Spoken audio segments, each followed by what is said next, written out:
When we regained our independence, or even before, we were told that our names were not good.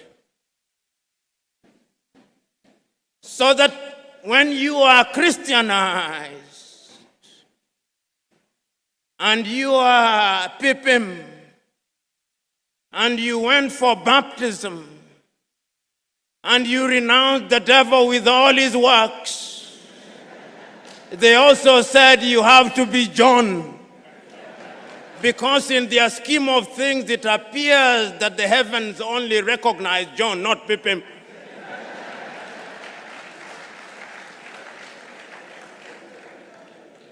We were told that all the education we had acquired meant nothing.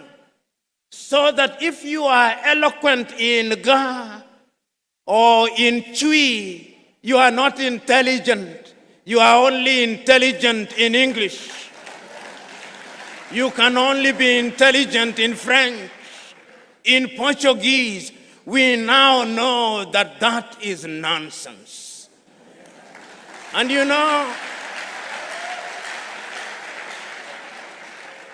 when that great Nigerian musician in the 1980s, fella Nicola Pokuti, said, "Teacher, don't teach me nonsense." He meant it. He was reminding us that we must examine our education system. You know, when the British came here and they were establishing schools across Africa, and then when they were establishing Achimota, which is famous for producing great Ghanaians, the intention was to produce young men and women who would support the colonial empire. The intention was the same in Uganda with Budo's King's College. It was the same in Kenya with the Alliance schools. As Chinua Achebe says, the white man was clever. He came and put a knife in the things that held us together, and things fall apart. And they have remained apart. So today, when we come here to talk about education, we come here to remind ourselves that we have urgent business to be undertaken. We have urgent business to be undertaken to remind ourselves that Martin Luther King Jr. is still right. The mind is the standard of the man. Because if the mind cannot imagine, then we cannot realize our potential.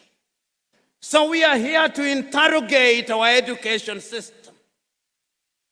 My good friend, Samuel Pipim, doing the work that he came to do, to lay the ground, reminded you appropriately that we have now become famous for producing graduates in agriculture, some of whom, if you allow me a little latitude and hyperbole, cannot distinguish between a goat and a sheep.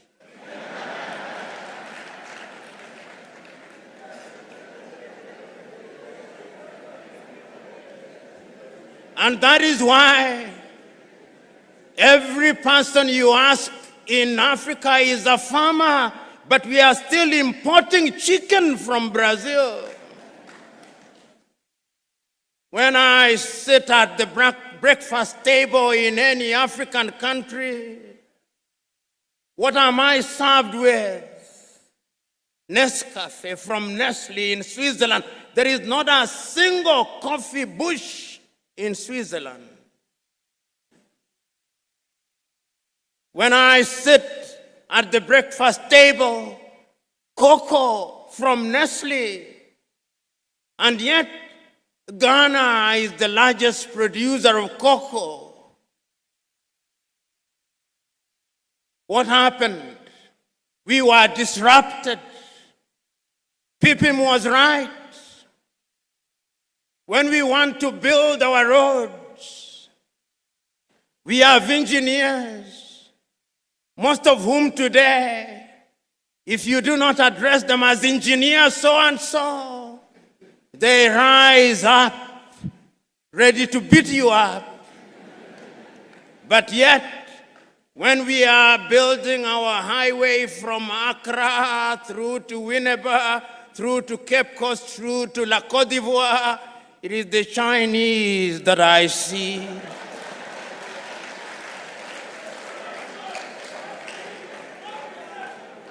Which calls into question, what type of engineering are we teaching? We are producing doctors, and they are good, some of them. But yet, when those of us who have the ability are sick, unless they do not know, they want to be airlifted to Dubai and to Germany. They have no faith in our medical system. When we are sick during COVID, all Africa is crying to America, oh, give us Moderna, give us Pfizer, to the Russians, give us Sputnik. We are crying. Yet we have universities with professors in medicine.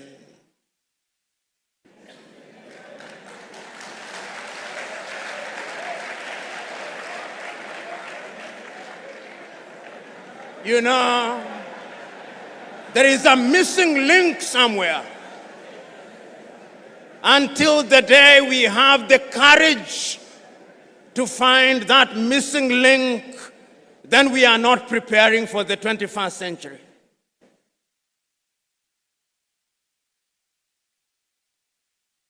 Today, as I came here, courtesy of my hosts, I was driven in beautiful cars. Oh, none was made in Ghana.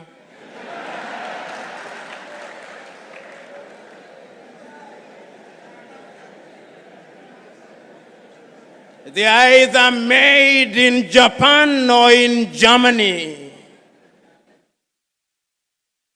Africa does not produce cars. Ali Mazrui is right. We are in the business of consuming that which we do not produce and producing that which we do not consume. We must re-examine our education system. Even in matters as mundane as sports, which is a multi-billion-dollar industry. The United States of America offers our young men and women scholarships to study sports. Our universities don't. Football is a multi-billion-dollar industry. But yet, when one of the masters of ceremony was speaking in jest, it is not the anthem of Asante Kotoko that he remembered, but that of Liverpool, we shall not walk alone.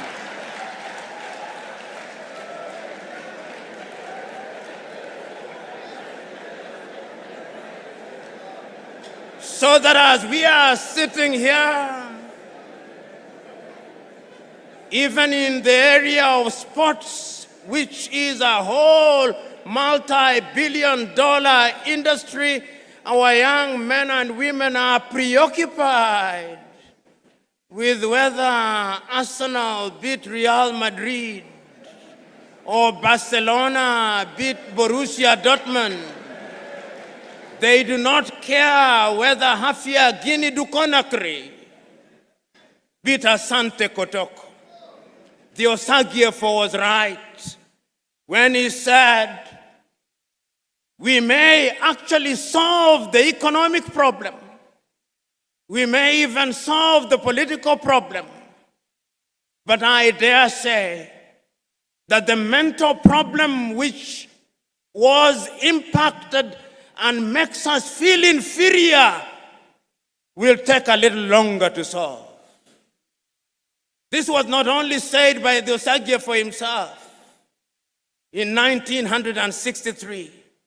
In 1933, Carter G. Woodson, that African-American educator writing in his book, Miseducation of the Negro, said that we have been so miseducated for so long.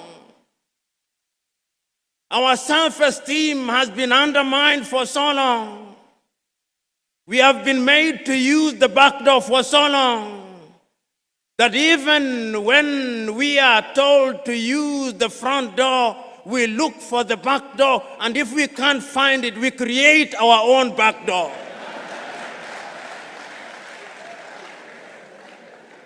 The level of our miseducation is amazing. We must change it in order to enter into the 21st century. You know, Brother Pippin, when you said that our passport, technological passports to the 21st century and visas to boot are expired, you are right. How can we play football on the games of rugby, on the rules of rugby? How? This is the question that we want to address today. We are talking about agriculture. And we are saying that we are now using technology to feed ourselves by manipulating the elements. The Chinese are seeding the rain so that it may rain. They have no problem with those of us who pray we must. But this misguided belief by Africans that when there is no rain we pray and do nothing about it is completely misguided.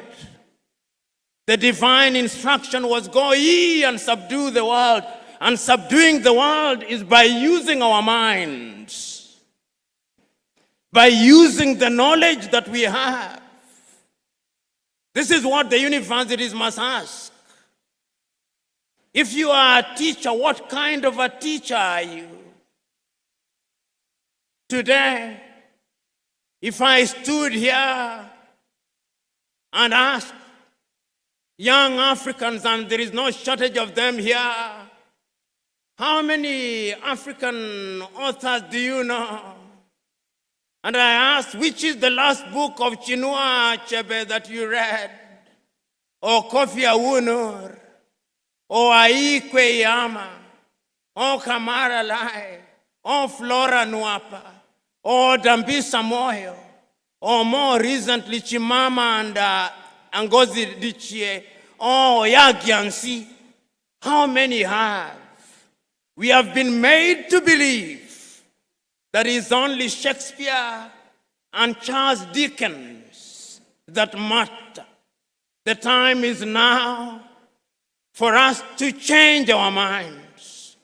And we can only change our minds if we decolonize our minds. Ngugi Wa Thiong'o, that famous Kenyan writer, says, until the day that we decolonize our minds, we are going nowhere. And Ngugi reminds us that we may have decolonized our countries, but there is something called decoloniality, totally liberating ourselves from the mental chains of the colonizers. You know, the Osagyefo, to whom Africans owe an apology, wrote in his great book, Neocolonialism, the last stage of imperialism, and the most dangerous. We are in that stage.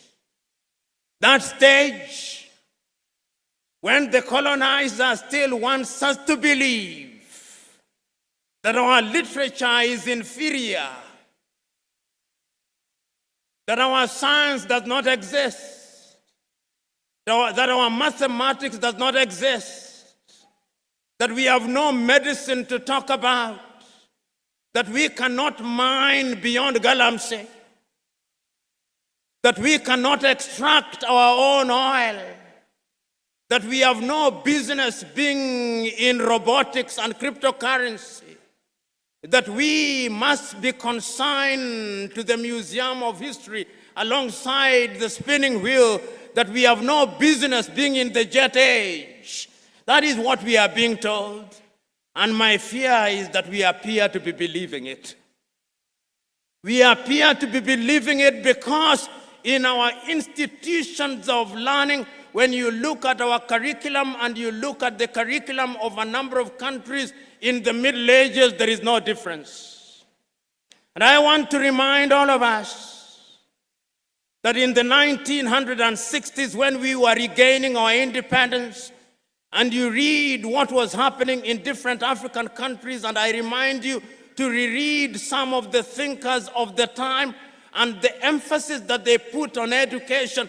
I was rereading for the umpteenth time the 32 speeches that were delivered by African leaders in Addis Ababa, Ethiopia, between the 23rd and 25th days of May 1963.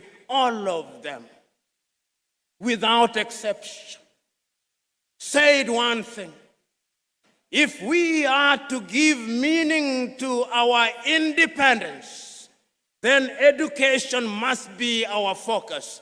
So said Ethiopia's Haile Selassie. If we want to change the continent of Africa, we must give meaning to education. So said Mwalimu Julius Kambarage Nyerere of Tanzania on that day. If we are going to change my little Senegal, we must give education priority. So said Leopold Sedar Senghor of Senegal. Even the complicit Félix Houphouët-Boigny in La Côte d'Ivoire believed so. But the ultimate was, of course, the one and only, the Osagyefo. He was as eloquent as he was passionate. And when he came home, where did he not visit? If he was not at Legon, opening the University of Ghana, he was in Kumasi, creating what is now the Kwame Nkrumah University. And if he was not at Kumasi, he was here creating an institute. He was everywhere. That is why when I heard my good friend talking about free basic education, he knew that ignorance is the enemy of progress. He knew that if there was a ghost that we had to exorcise, it was the ghost of ignorance. He knew that if there was a devil that we had to pray and fast against, it was ignorance. He knew that if there was anything we had to marshal our forces against in order to exorcise the ghost of tribalism in its primordial sense, it was ignorance. He knew. Yet, several years down the line, when you ask your typical academic, when they want to say that the University of Winneba, of education at Winneba is good, they say it is as good as Oxford. Why? Why can't it be just good? They must say that it's as good as Harvard, as MIT. Why must we always have this inadequacy to compare ourselves with others? We must change in order to enter the 21st century with confidence. Your leadership, who is a judge and belongs to our profession, which is one of the most imprisoned professions in Africa.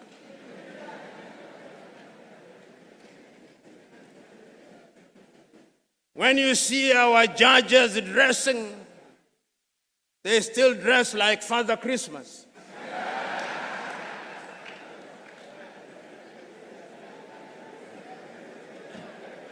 Whoever told us that justice could only be administered when you dress like Father Christmas, I do not know.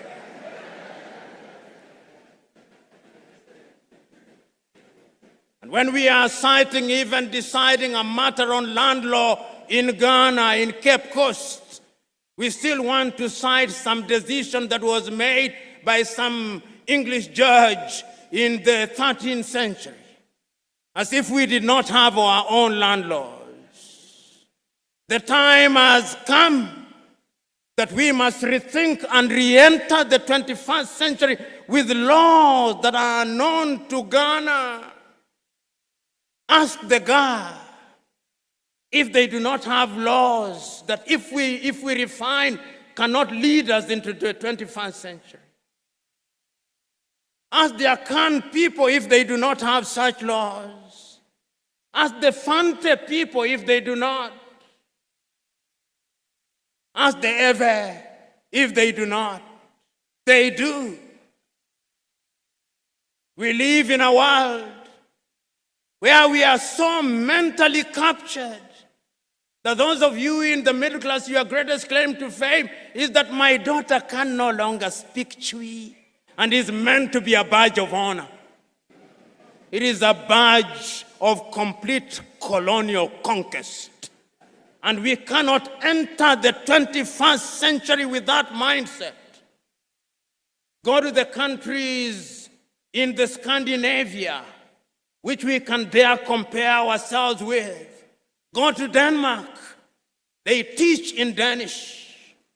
Go to Norway, they teach in Norwegian. Go to Sweden, they teach in Swedish. Go to Finland, they teach in Finnish. Go to Korea, they teach in Korean. Go to China, they teach in Chinese. Go to Japan, they teach in Japanese. Then they meet the world. But you and me, here I am waxing eloquent in English.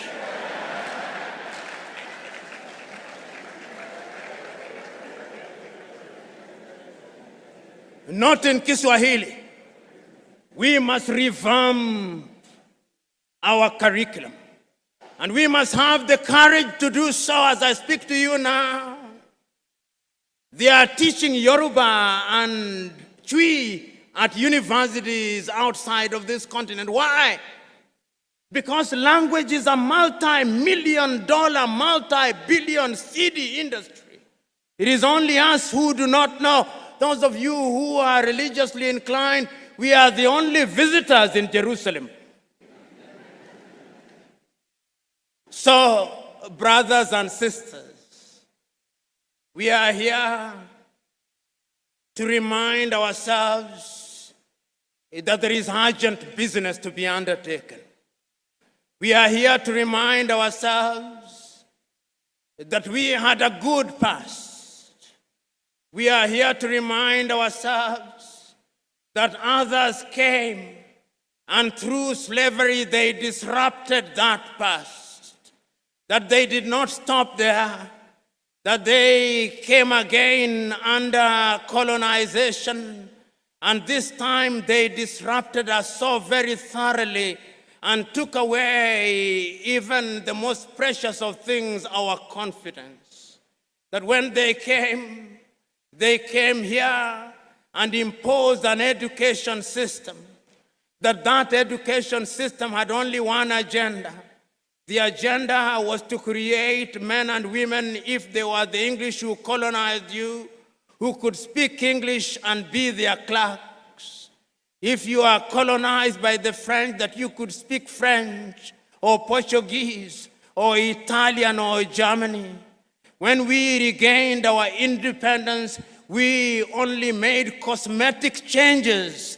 The time is now to go deep and remove the cosmetics and go to the fundamentals.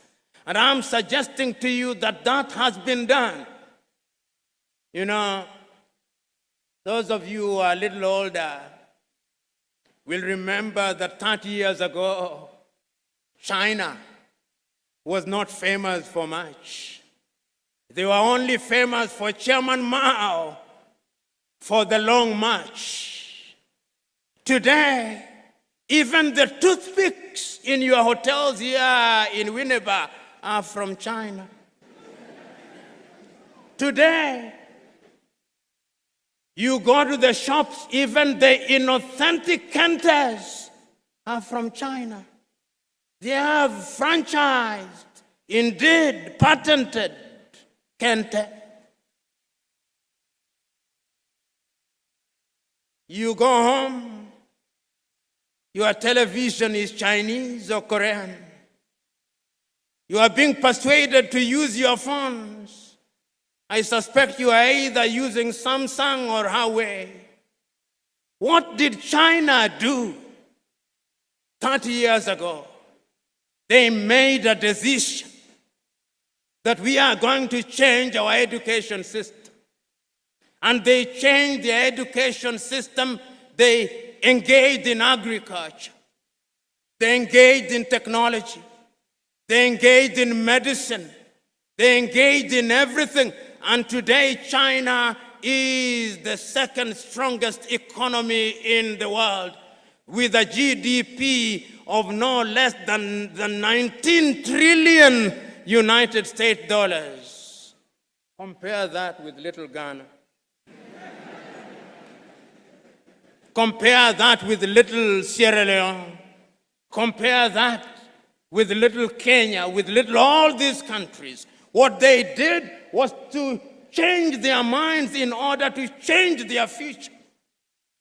And that is why when we are building roads, whether it's in Nairobi, Kenya, or in Accra, Ghana, or in Dar es Salaam in Tanzania, or in Senegal, or in Ouagadougou in Burkina Faso, or Bamako in Mali, or Harare in Zimbabwe, or in Zambia, who do we find? Chinese. Because they changed their minds. The time is now for us to change our minds. The academics who are here must agree with me that we have sinned and fallen short of the expectations of our countries. And that the time is now to say that we should be forgiven. And if our generation committed those mortal sins, you up there must not repeat those mistakes. You must not repeat those mistakes. You must use the examples and the experience so that you do not step on the landmines that we stepped on. That is why Chinua Achebe said, where are the young suckers that will grow when the old banana dies? These are old bananas. You are the young suckers. So rise up. Africa is not expecting you to engage in a perpetual state of lamentation. No, lamentation will not help you. And I want to remind you that when you are here in Ghana, don't compete with Liberia. You will beat Liberia. Don't compete with Benin. Don't compete with Togo. Don't compete with La Côte d'Ivoire. Don't compete with all these little African dwarfs. Compete with giants. And when Ghana wakes up, this Ghana, sometimes when I think about Ghana, I think about Kwame Nkrumah. And you think about his books, Dark Days in Ghana, Letters from Conakry. When the Osagyefo is so close yet so far, his ideas dead, his books banned until Ignatius Kutu Acheampong comes. It is only in the year 2013 that Nkosazana and Lamini Zuma, the then chair of African Commission, writes a letter of apology to Kwame Nkrumah. I urge you to read it. He tells Kwame, you are right. Everybody was wrong when you said We must unite and change our education system in order to compete. That is Nkosazana Dlamini Zuma. Today, the Osagyefo is here telling us, let us change. He said it in 1963 in Addis Ababa, Ethiopia. He said it in 1964 in Cairo, Egypt. He said it in 1965 in Accra, Ghana.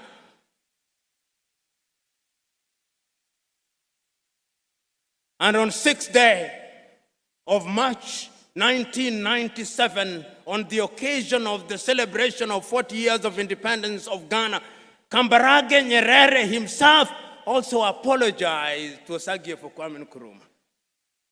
He said, you are right, we were wrong.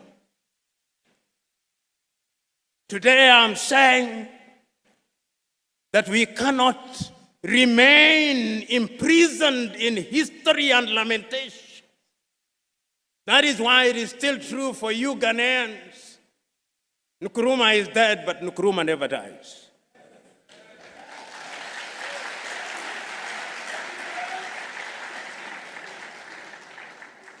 And the reason why he never dies is that his ideas are evergreen. Who among you here is courageous enough to stand up and contradict me when I say what we are saying here was said by Kwame Nkrumah in 1955? Who among you? Who among you here is courageous enough to tell me that Nkrumah did not think about education of a different kind when he was instituting the University at Legon? Who amongst us? That he was right when he established the Kwame Nkrumah University in Kumasi, that he was right when he instituted the institute out of which grew the University of Education at Winneba. Who amongst you can contradict me? So if he was right, he did not have the advantage of the technology that you have? No. There was no WhatsApp, there was no Twitter or X, there was no Instagram, there was only Telegraph. But he was able to marshal the entire black community throughout the world and give meaning to education. What can you and me not do if we mean to do it?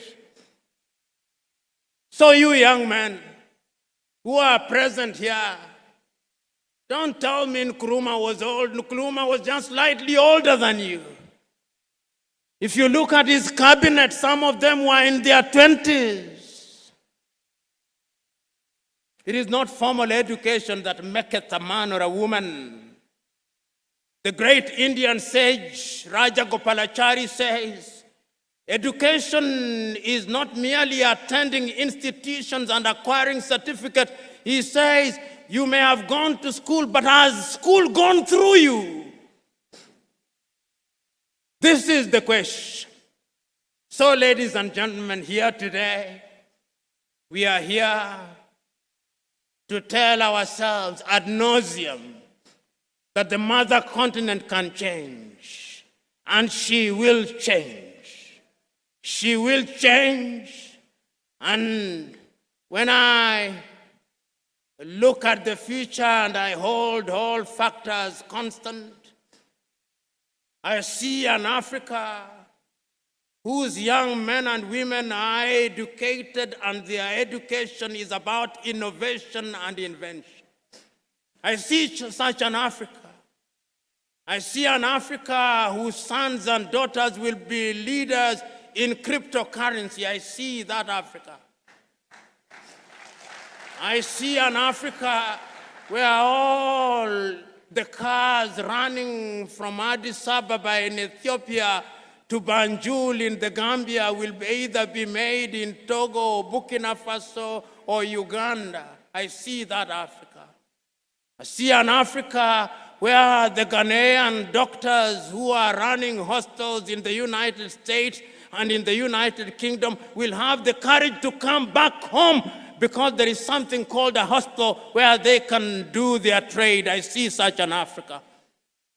I see an Africa where we will have our own satellites that are launched next to Elmina Castle, and they'll go out there in the orbit, and we shall not be depending on Vodafone. I see such an Africa. I see an Africa where we will be able to produce enough rice, enough cocoa, and enough gold, and we will process it here, and that you will be selling it to Nairobi, Kenya, Dar es Salaam in Tanzania, and it will not be necessary to look to the outside world. I see such an Africa. I see an Africa where, apart from Kiswahili, one of the languages that will be spoken will be Chui or Ebe or Ga. I see such an Africa. That Africa is possible. It is possible, Honorable Minister for Education, when at your next meeting you think outside of the box, or preferably without reference to the box. I see an Africa where we will give practical meaning to Africa Agenda 2063, not merely as a point of reference, but as a practical reality. I see an Africa where there is Africa Continental Free Trade Area, and the majority of students here at Winneba will be drawn from Togo, from Benin, from Gabon. I see an Africa where our kith and kin in Martinique, in Guadeloupe, and Barbados, Antigua, and Barbuda will be coming here. I see that happen. That is why, when I have such foresight, wisdom not only requires but dictates that I stop. Because going beyond that would be flogging a dead horse. I see an Africa that gives meaning to those words of the Osagyefo Kwame Nkrumah, written in his book, Africa Must Unite, that Africa needs a new citizen.